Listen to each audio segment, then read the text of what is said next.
Okay, thank you. Anybody else? And el gran taco de day, un aplauso bien caluroso.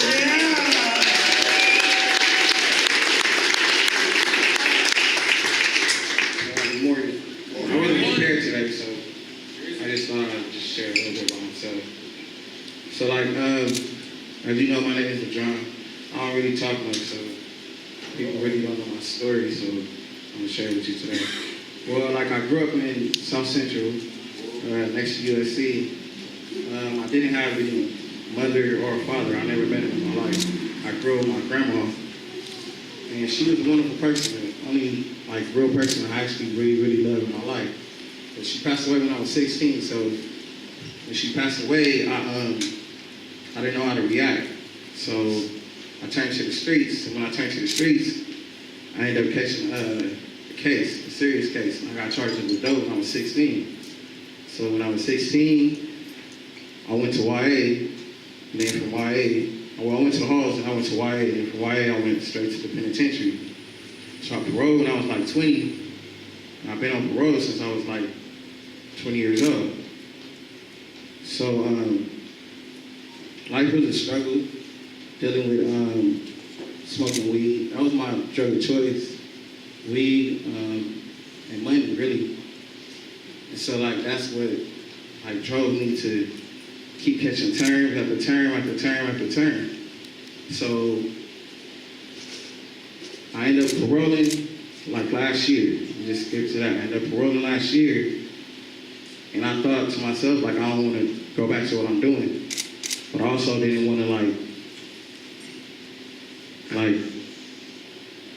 how can I say this? Forget about my past. I still wanted to hang out. I still wanted to do a lot of things. So my parole agent, she brought me down here probably last year.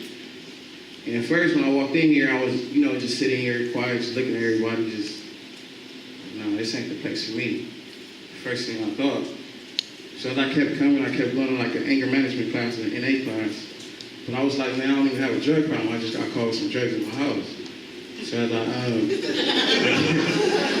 kept going to the drug class, NA, Narcotics Anonymous, I found out that even though I didn't have a drug problem, I kind of gravitated to what they were saying. Because money was my drug, so I did anything for money. Whether it was rob, on somebody's house, whatever, for money. So as I kept going to the classes, I kept realizing damn, I share the same characteristics as everybody else. So as I kept going and I kept going, I finally realized I do got an addiction. And I do got behavior problems.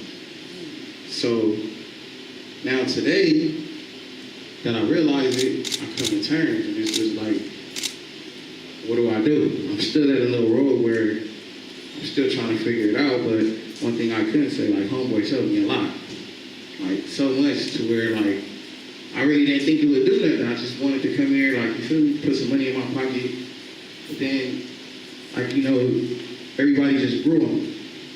So as they grew on me, it'll feel bad to me because, I don't know, it's just everybody says, but I'm not a fake person. So as it grew on me, I don't want to just keep going to these classes and just keep coming here just for the money. So I kept giving it a shot and giving it a shot.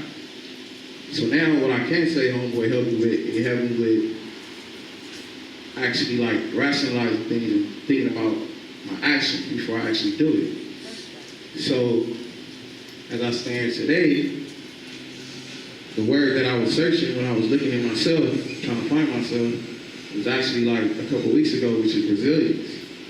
Because no matter what I went through, no matter what I did, I just never gave up. So resilience means to me believing in faith. And I had a conversation with a fellow earlier, faith and resilience, it goes hand in hand. So with resilience, I noticed that no matter what, every time I got out, I tried to get a job. I tried to get my high school diploma. I tried to do a lot of things, and there's a lot of things that I accomplished, even getting on parole. I've been on parole all my life, since I was a youngin'. So I finally got on parole a couple months ago, a month ago. I said,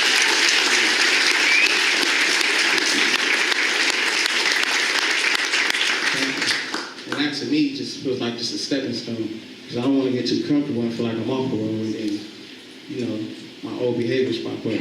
So I'm trying to keep it focused on mine. But I just want to read you this quote as I end my thought of the day. It's already good. It really hit me because, like, it's just something that tripped me out. It says, faith is taking the first step even when you don't see the whole staircase.